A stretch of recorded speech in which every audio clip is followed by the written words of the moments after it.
The colossal state created by Alexander the Great and stretching from the Mediterranean Sea to India collapsed immediately after his death. Bearing this in mind, the Roman conquerors sought not only to seize lands and bring barbarian tribes to obedience, but above all to bring Roman culture, legislation and the Latin language to the conquered territories. However, history knows no precedents for the instant assimilation of conquered peoples, when the conqueror offered to become part of an alien civilization in exchange for his political and military dominance. Not all campaigns of Roman generals ended successfully, often accompanied by uprisings of the local population or turmoil in Rome itself. Today we will talk about the military campaign of Nero Claudius Drusus and Tiberius Claudius, launched under Emperor Octavian Augustus, heir to the great Julius Caesar. The power of the military machine has been the key to the existence of Roman civilization for many centuries. Earlier we reported on how the invincible legions saved Rome from the Cimbrian Carthaginians of Hannibal Barca, how the borders of Latin civilization expanded from Gaul to Spain and the British Isles. Roman politicians and the military ideally imagined a single state within the entire ecumene, of course, with the capital in the Eternal City, and therefore the legionaries never remained idle. However, even in times of internal political strife, the legions remained the only symbol of power. Gaius Julius Caesar subjugated Rome and the empire, enlisting the support of his loyal soldiers, even if these events led to a full-scale civil war. After a long period of political and social instability, the ambitions of the Romans again demanded wars of conquest. The appetites of the empire in the east were limited to the Parthian lands, in the south to the impassable African deserts, and therefore the Roman legions headed northeast, towards the Danube and the wild German lands, continuing the conquest of the barbarians begun under Caesar. After the conquest of Gaul by Caesar, the border of the Roman possessions began to run along the natural barrier separating the civilized world from the Germans, the Rhine River. Marcus Agrippa crossed the Rhine and founded the Oppidum Iuburum, the fortress of the Ubi, nowadays better known as Cologne. The name comes from the friendly tribe of the Ubi, who migrated to the left bank of the Rhine. A combined barbarian army from the tribes of Sugambres, Usipetes and Tenctor invaded Gaul. The borderlands were plundered, the army of the governor Marcus Lappius was defeated, and even, unprecedented audacity, the eagle of the 5th Legion was stolen. For the first time since the Cimbrian invasion, the Germanic tribes began to pose a serious threat to the ancient world. Emperor Octavian Augustus, who perfectly understood that without the pacification of the Germans, the province of Gaul would be constantly under threat of invasion, personally engaged in preparations for the upcoming war with the barbarians. While in Gaul, he supervised the construction of fortifications and a fleet, ordered reconnaissance raids on German territories, and also monitored military operations in Transalpine Gaul against local tribes. It was this campaign that became the first serious test for Drusus and Tiberius, chosen by Octavian as generals. Nero Claudius Drusus Germanicus began his military career fighting the barbarians who plundered the Roman frontier in the Danube provinces, and proved himself to be a brave military commander who was able to quickly and confidently respond to sudden attacks by Germanic tribes. Tiberius belonged to the patrician Claudian family. His father, supporting the Republicans, fought against Octavian Augustus, but returned to Rome after the amnesty was announced. As a result of his mother's second marriage, who married Octavian, Tiberius became the emperor's adopted son, and later the sole heir to the empire. The conquest of all the lands of the ecumene is a noble goal, but too idealistic. The realities demanded the solution of specific military and political tasks, and Octavian considered such a task to establish a new border of Rome along the middle Danube and the Elbe and the Romanization of the Germans. The campaign of Claudius Drusus. Claudius Drusus made the first Roman naval expedition to the northern regions of Europe. Having defeated the Germans in Gaul, his army marched down the Rhine and through a specially dug channel turned out to be in the North Sea. The local barbarian tribes, the Frisians, expressed their submission to Rome and were taxed. It is believed that Drusus circumnavigated Germany along the northern coast through the Danish Straits and reached the Baltic Sea. Obviously, this campaign was more of a reconnaissance than a serious campaign, since the Romans returned to their possessions at the onset of winter. The campaign was directed against the warlike and rebellious Sugambres, a Germanic tribe that lived on the right bank of the Middle Rhine. This time the Romans reached the banks of the Weser and again decided to turn back because of the cold weather. However, the Germans decided to pursue the enemy, harassing the enemy with rapid ambush attacks, and finally blocked the Druze army in a narrow hollow.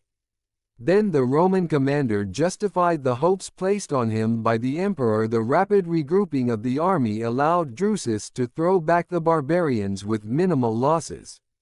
As a result, the Romans wintered over the Rhine for the first time, building two powerful fortifications at Obereden and Lippi.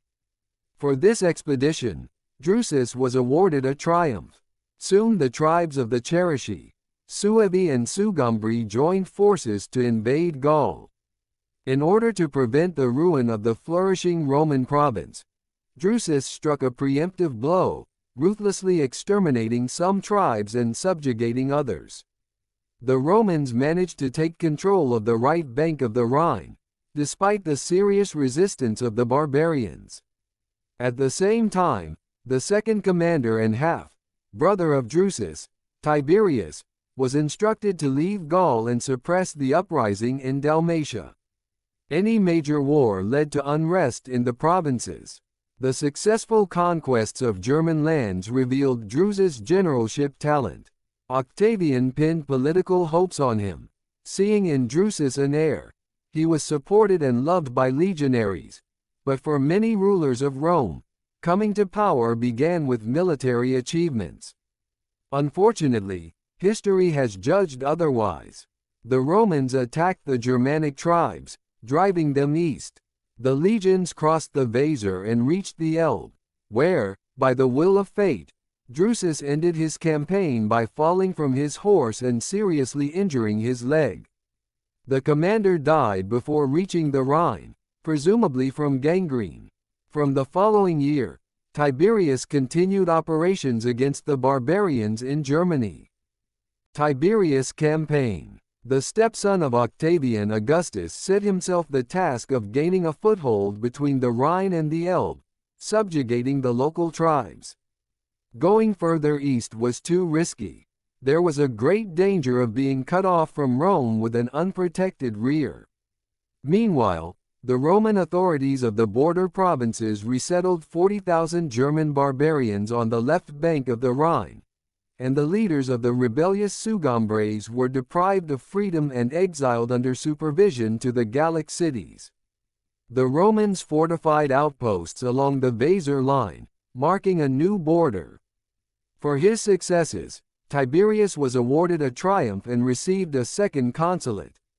For the final conquest of the Germans, it remained only to gain a foothold on the Danube. In recent years, the Roman campaigns in Germany were commanded by Legate Gaius Sentius Saturninus, followed by Lucius Domitius Ahenobarbus.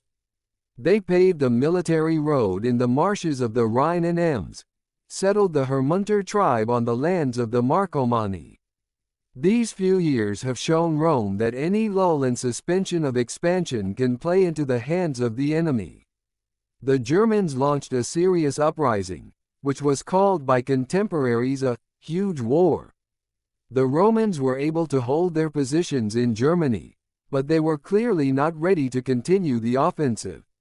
In the year 4, The Eternal City was shocked by a truly historic event. Octavian Augustus formally adopted Tiberius, publicly declaring him his heir. Tiberius then returned to Germany to finish the business started by Drusus. By the end of 4 years, the tribes between the rivers of the Rhine and the Weser were brought to submission. In the year 5, the Romans defeated a tribe of Lombards, long, bearded, barbarians, famous for their ferocity and unbridledness, a people even more savage than the German savagery itself, as their contemporaries said about them. The next step in the Roman campaign was the conquest of the Marcomanni. At that time, the leader of the tribe was Meribod, a native of a noble German family, raised in Rome under Emperor Augustus. When the Marcomanni moved to the territory of modern Czechia, he united them with neighboring peoples and headed a powerful tribal union. To protect the new lands, Meribod assembled an army of 70,000 infantry and 4,000 cavalry on the Roman model. Meribod himself did not seek an open confrontation with Rome, imagining the power of the imperial legions. However, he became the center of attraction for all the discontented Germans who were ousted from their lands during the campaigns of Drusus and Tiberius. The Romans planned an attack on the Marcomanni from 2 directions. Sentius Saturninus was to strike through the lands of the Huts and the Hercynian forest, the territory of modern Mainz. Tiberius, from the camp of Carnuntus to the northwest. Thus, the legions had to surround the barbarians and impose a battle. For the operation, the Romans could assemble an army of 9 legions, which was not enough for a quick victory. It was decided to send detachments of allied federates, Dalmatian tribes from Illyria, auxiliaries, to help Tiberius, but this time the Roman military machine failed. The auxiliaries did not join Tiberius' legions, but raised an uprising called the Illyrian One. This was expected despite the fact that the Roman troops were advancing deep into Europe too quickly, not caring about supporting their rear. The attempt of the Romans to call in auxiliary troops to help Tiberius was the impetus for the outbreak of the uprising. The tribes of Pannonia and Illyria conspired to repel the Romans. They opposed the legions with an army of 200,000 infantry and almost 9,000 horsemen. Impressive figures, considering that the troops of Tiberius were few in number. At the first clash, the rebels defeated 3 Roman legions. Fortunately for Rome and Octavian Augustus, there was no commander among the Illyrians equal to Hannibal. Instead of consolidating their success and going on the offensive, the rebels began to ravage the surrounding lands.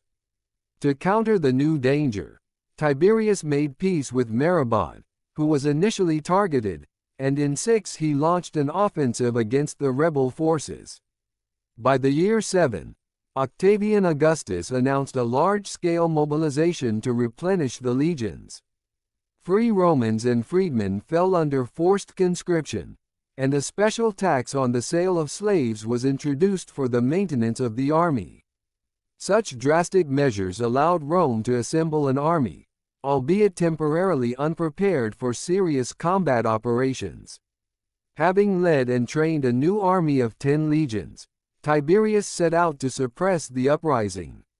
His main goal was to divide the rebellious region into sectors and gradually suppress the hotbeds of discontent. The uprising was finally suppressed, and Augustus and Tiberius were again awarded a triumph. Illyria and Pannonia were returned to Roman rule. The victory over the Dalmatian rebels does not belong to the great achievements of ancient military history, but the war itself had a very serious impact on the subsequent steps of the empire. The Illyrian uprising tied the hands of the Romans for several years, delaying their German campaign, and showed the danger of such rapid expansion and abandonment of the fortified rear. Nevertheless, it was decided to continue the conquest of Germany. Publius Quintilius Varus was appointed legate and governor of Gaul. Obviously, The task of the new governor was to end the emperor's long-planned plan as soon as possible. At the same time, the son of the Cheruscan leader, Arminius, who had previously received Roman education and citizenship, returned to Germany. The new leader decided to seek independence for his tribe, and, considering the new Roman governor a weak opponent, rebelled against the Romans. Arminius decided to take into account the experience of the Ilian uprising, trying not to repeat previous mistakes. In the autumn of 9, Quintilius Varus was informed of a riot of allegedly poorly armed and unprotected barbarians, after which the governor hurried to suppress it. Of course, the mutiny turned out to be a trap. Varus' troops were attacked in a narrow mountain pass near the Teutoburg forest, and the ambush was so well prepared that it left the Romans no chance. Of the 20,000-strong army trapped, only a few managed to escape. This defeat was a great shock to Rome. In one battle, the results of all recent conquests were destroyed. The Romans were no longer able to raise new legions, and the Germans took advantage of the success and strengthened their positions. Octavian Augustus had to say goodbye to his dreams of domination over Germany. Moreover, it is unknown how the fate of Rome would have turned out if Merobad had supported Arminius' rebellion.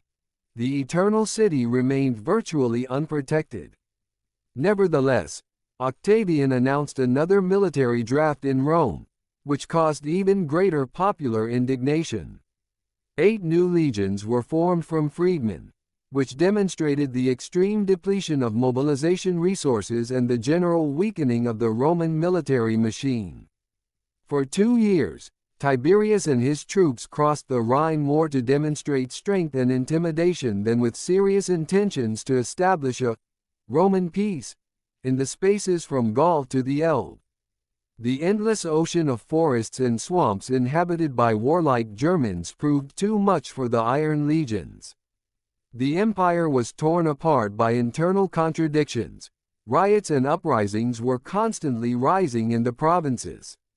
With all the administrative talents of Augustus, it was too difficult to manage a huge state, and satisfying the vanity of ancient generals cost the empire too much. Rome had almost reached the apogee of its glory.